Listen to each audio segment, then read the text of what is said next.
RRB অৰ্থাৎ railway recruitment বৰ্ডৰ পৰা নতুনকৈ এটা খবৰ আহিছে য'ত বৃহৎ সংখ্যক পোষ্ট মুকলি কৰা হৈছে 22,000কৈ নতুন পদ মুকলি হৈছে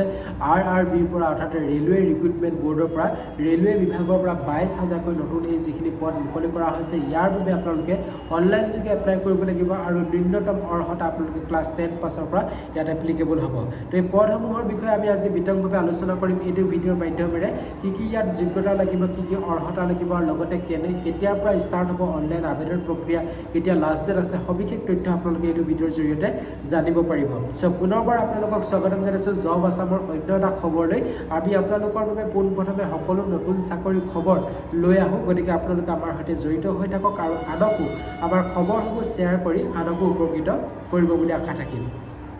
সো আজি খবৰটো আপোনালোকক কৈছোঁৱে যে যোনটো RRBৰ ফালৰ পৰা অৰ্থাৎ ৰেলৱে ৰিক্ৰুটমেণ্ট বৰ্ডৰ পৰা মুকলি হৈছে গ্ৰুপ ডি পোষ্ট গ্ৰুপ ডিৰ এইখিনি পদ মুকলি কৰা হৈছে য'ত আছে 22,000কৈ পোষ্ট আৰু ইয়াত আপোনালোকে ক্লাছ 10 পাছৰ পৰা এপ্লিকেবল হ'ব অনলাইন যোগে আপোনালোকে এপ্লাই কৰিব লাগিব আৰু ইয়াত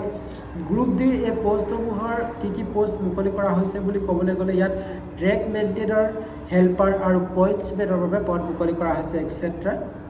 সো আমি সবিশেষ আলোচনা কৰিম তাৰ আগতে আমি জানি লওঁ ইয়াৰ বাবে এলিজিবিলিটি ক্ৰাইটেৰিয়া কি আছে যোগ্যতাৰ মাপকাঠি কি আছে আৰু এডুকেশ্যন কোৱালিফিকেশ্যন কি লাগিব তো সেইখিনি আমি আপোনালোকক এবাৰ জনাব বিচাৰিছোঁ য'ত উল্লেখ কৰা হৈছে যে এডুকেশ্যনেল কোৱালিফিকেশ্যন মই আপোনালোকক কৈছোঁ যে যোনটো আপোনালোকে ক্লাছ 10 পাছ কৰা হ'ব লাগিব অৰ্থাৎ আপোনালোকে মেট্ৰিক পাছ বা হাই স্কুল উত্তীৰ্ণ হ'ব লাগিব আৰু লগতে আপোনালোকৰ ITI ডিপ্ল'মা থাকিব লাগিব তো ITI ডিপ্ল'মা আপোনালোকৰ NCVT চাৰ্টিফাইড হ'ব লাগিব তো যিটো ইয়াত উল্লেখ কৰি দিয়া হৈছে তাৰপিছত আহিলে ইয়াৰ এজ লিমিটটো বয়সৰ সীমাটো ইয়াত কোৱা হৈছে মিনিমাম এজ 18 ইয়াৰ্ছ 18 বছৰৰ পৰা আপোনালোকে এপ্লাই কৰিব পাৰিব আৰু মেক্সিমাম এজ হৈছে 33 ইয়াৰ্ছ 18 বছৰ পৰা 33 বছৰ বয়সলৈকে আপোনালোকে ইয়াত এপ্লাই কৰিব পাৰিব এজ ৰিলেক্সনো আছে য'ত OBC NCL সকলৰ বাবে 3 বছৰলৈকে বয়সৰ ৰেহাই দিয়া হৈছে SC আৰু ST সকলক 5 বছৰলৈকে বয়সৰ ৰেহাই দিয়া হৈছে আৰু PWBD এক্স ছাৰ্ভিচমেন সকলক এজ পাৰ গভৰ্ণমেণ্ট ৰুল যিটো চৰকাৰী নিয়ম অনুসৰি যিটো তেওঁলোকৰ এই বয়সৰ ৰেহাই পোৱা যায় তো সেইটো অনুসৰি তেওঁলোককো ৰেহাই প্ৰদান কৰা হ'ব তাৰপিছত এপ্লিকেশ্যন ফিজটো এই পদসমূহৰ বাবে যদি আপোনালোকে এপ্লাই কৰিব বিচাৰে RRB এই যিখিনি গ্ৰুপ ডিৰ পোষ্ট মুকলি কৰা হৈছে ইয়াত যদি আপোনালোকে এপ্লাই কৰিব বিচাৰে তেনেহ'লে জেনেৰেল OBC আৰু EWS সকলে এপ্লিকেশ্যন ফিজ দিব লাগিব 500 টকাকৈ যিটো 400 টকা আপোনালোকক পাছত ৰিফাণ্ড কৰি দিয়া হ'ব তাৰপিছত SC ST PWBD ফিমেল আৰু এক্স ছাৰ্ভিচমেনসকলে 250 টকাকৈ এপ্লিকেশ্যন ফিজ দিব লাগিব যিটো ফুল্লি তেওঁলোকক ৰিফাণ্ডেবল হয় ফুল্লি গোটেই এমাউণ্টটো তেওঁলোকক ঘূৰাই দিয়া হ'ব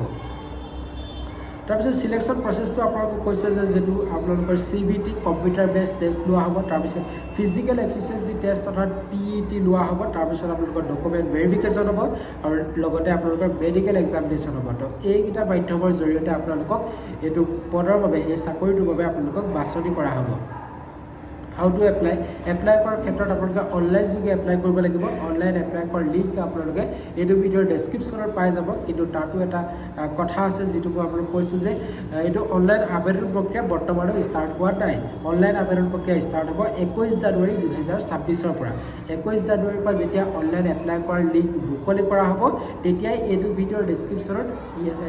এপ্লাই কৰাৰ লিংক আপোনালোকে পাই যাব গতিকে ভিডিঅ'টো আপোনালোকে ছেভ কৰি ৰাখক যদি আপুনি এপ্লাই কৰিম বুলি ভাবিছে তো 21 জানুৱাৰীৰ পৰা অনলাইন আবেদন প্ৰক্ৰিয়া ষ্টাৰ্ট হ'ব তেতিয়া আপোনালোকৰ সুবিধাৰ্থে এইটো ভিডিঅ'ৰ ডেছক্ৰিপশ্যনত এপ্লাই কৰাৰ লিংক মই উপলব্ধ কৰি দিম আৰু ইয়াৰ যোনটো লাষ্ট ডেট আছে এপ্লাই কৰাৰ লাষ্ট ডেট আছে 20 ফেব্ৰুৱাৰী 2026 21 জানুৱাৰীৰ পৰা আপোনালোকে 20 ফেব্ৰুৱাৰীলৈকে এপ্লাই কৰিব পাৰিব আৰু এইটো সন্দৰ্ভত আপোনালোকে ইয়াৰ যোনটো অফিচিয়েলি তেওঁলোকে যোনখন জাননী প্ৰকাশ কৰিছে সেইখন যদি আপোনালোকে চাব বিচাৰে তেতিয়াহ'লে ডেছক্ৰিপশ্যনত লিংক আছে RRB group D recruitment 2026 short notification বুলি এটা লিংক এটা পাব তো তাত ক্লিক কৰি আপোনালোকে অফিচিয়েলি যোনখন জাননী তেওঁলোকে প্ৰকাশ কৰিছে সেইখন আপোনালোকে নিজে এবাৰ চাই ল'ব পাৰিব যদি আপোনালোকৰ কিবা ডাউট আছে আৰু